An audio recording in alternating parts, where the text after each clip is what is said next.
अस्सलामु अलैकुम रहमतुल्लाहि व बरकातुहू। नाज़रीन, मक्का मुकर्रमा बल्कि मदीना मुनव्वरा में आज के ख़तीब थे फ़ज़ीलतुश्शेख अब्दुल्लाह बिन अब्दुर्रहमान अल-बुऐजान हफ़िज़हुल्लाह, और उन्होंने ख़ुतबा इरशाद फ़रमाया नमाज के मौजू के मुतालिक। उन्होंने नमाज के हवाले से ये फ़रमाया कि नमाज वो बेहतरीन इबादत है कि जिसका हुक्म अल्लाह तबारक व तआला ने अपने कलाम पाक में दिया है, जो दीन की बुनियाद है और दीन का वो सुतून है कि जिसको आप सल्लल्लाहु अलैहि वसल्लम ने दीन का सुतून करार दिया है। अरकान इस्लाम में ये दूसरी चीज़ है। अल्लाह तबारक व तआला ने कुरान करीम में इसका हुक्म देते हुए फ़रमाया उतलु मा उहिया इलैका मिनल किताब व अक़िमिस सलाह। अल्लाह तबारक व तआला के नाजिल करदा किताब की तिलावत कीजिए और नमाज को कायम कीजिए। और फिर ये भी फ़रमाया इन्नस्सलात तन्हा अनिल फ़हशाइ वल मुनकर, नमाज फहाशी और बुराई से रोकती है और मना करती है। फिर इसी तरह नबी अकरम सल्लल्लाहु अलैहि वसल्लम ने यह भी बताया कि इस नमाज के ज़रिए लोगों के गुनाह माफ़ होते हैं। आप सल्लल्लाहु अलैहि वसल्लम ने फरमाया कि अगर आप में से किसी के घर के सामने कोई नहर हो और वो रोज़ाना उसमें 5 मरतबा नहाता हो, तो क्या उसके जिस्म पर कोई मैल कुचैल बाकी रहेगी? सहाबा किराम ने कहा नहीं या रसूल अल्लाह, उसके जिस्म पर तो कोई मैल कुचैल बाकी नहीं रहेगी। आपने फरमाया इसी तरह 5 नमाजें हैं जिनके ज़रिए अल्लाह इंसान के गुनाहों को बख्श देता है और इंसान के ज़िम्मे या इंसान पर कोई गुनाह बाकी नहीं रहता। फिर उन्होंने बताया कि नमाज ऐसी चीज़ है कि जो अल्लाह तबारक व तआला ने वक्त के मुताबिक फ़र्ज़ की है। अल्लाह तबारक व तआला ने यह इरशाद फरमाया है कि ये नमाज लोगों के ऊपर वक्त के मुताबिक, वक्त की पाबंदी के साथ फ़र्ज़ की है। इन्नस्सलात कानत अलल मुमिनीन किताबन मौक़ूता, नमाज मुसलमानों पर फ़र्ज़ है उनके औक़ात के मुताबिक।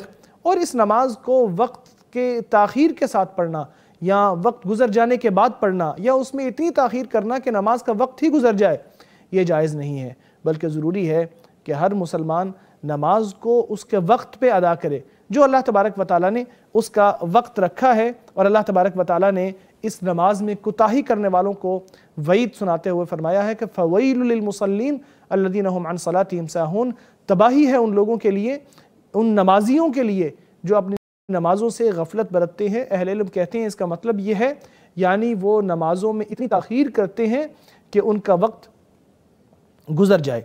इसी तरह अब्दुल्लाह बिन मसूद रज़ी अल्लाह तआला अन्हु बयान करते हैं कि मैंने रसूलुल्लाह सल्लल्लाहु अलैहि वसल्लम से दरियाफ़्त किया कि रसूलुल्लाह, अल्लाह के नज़दीक सबसे महबूब और पसंदीदा अमल कौन सा है? आपने फरमाया नमाज को वक्त पर अदा करना।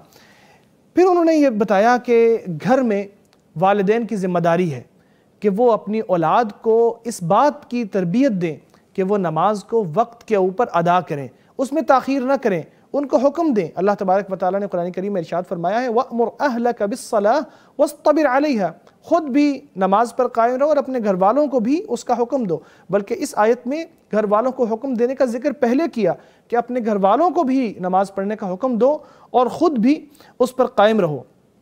इसी तरह आप सल्लल्लाहु अलैहि वसल्लम का ये फरमान भी हमें याद रखना चाहिए कि मुरू अब्नाअकुम लिस्सलाति लिसब्अ वद्रिबूहुम अलैहा लिअश्र, कि जब आपके बच्चे 7 साल के हो जाएं तो उन्हें नमाज पढ़ने का हुक्म दो। 10 साल के बाद भी अगर उसमें कोताही करें तो उन्हें सज़ा भी दो। तो इससे मालूम होता है कि नमाज की अहमियत बहुत ज़्यादा है। और इसका अंदाज़ा करना हो तो सबसे वाज़ेह मिसाल इसकी ये है कि आप सल्लल्लाहु अलैहि वसल्लम ने इसकी वसीयत और इसकी नसीहत अपने आखिरी वक्त में की, जब आप सल्लल्लाहु अलैहि वसल्लम का दुनिया में आखिरी वक्त था और आप सल्लल्लाहु अलैहि वसल्लम की बीमारी की कैफियत ये थी कि आपके लिए बोलना भी मुश्किल था, कोई चीज़ ज़बान पे लाना मुश्किल था। उस वक्त आप सल्लल्लाहु अलैहि वसल्लम यही फरमा रहे थे अस्सलात अस्सलाह व मा मलकत ऐमानुकुम, नमाज का ख्याल करो, नमाज का ख्याल करो। और सहाबी बयान करते हैं कि आप सल्लल्लाहु अलैहि वसल्लम इस बात को दोहराते रहे यहाँ तक कि आप सल्लल्लाहु अलैहि वसल्लम की ज़बान से वो बात अदा नहीं हो रही थी, लेकिन पता चल रहा था कि आप यही कह रहे हैं, दिल से या सीने से एक आवाज़ सी आ रही थी, ज़बान हिलती थी कभी नहीं हिलती थी, लेकिन वो टूटे फूटे अल्फाज में बार बार इसी चीज़ का इआदा करते जा रहे थे कि नमाज का ख्याल करना, नमाज का ख्याल करना और अपने मातहतों का या ग़ुलामों का ख्याल करना। तो इससे नमाज की अहमियत मालूम होती है। अल्लाह करे कि हम उन लोगों में शामिल हो जाएं कि जिन्हें सही मानों में نماز قائم کرنے کی توفیق مل جائے۔ وصلی اللہ وسلم وبارک علی نبینا محمد وعلی آلہ وصحبہ اجمعین۔ ناظرین، آپ سے ملاقات ہوگی انشاءاللہ اگلے ہفتے خطبات حرمین کے ترجمے کے ساتھ۔ پیغام حرمین میں۔ السلام علیکم ورحمۃ اللہ وبرکاتہ۔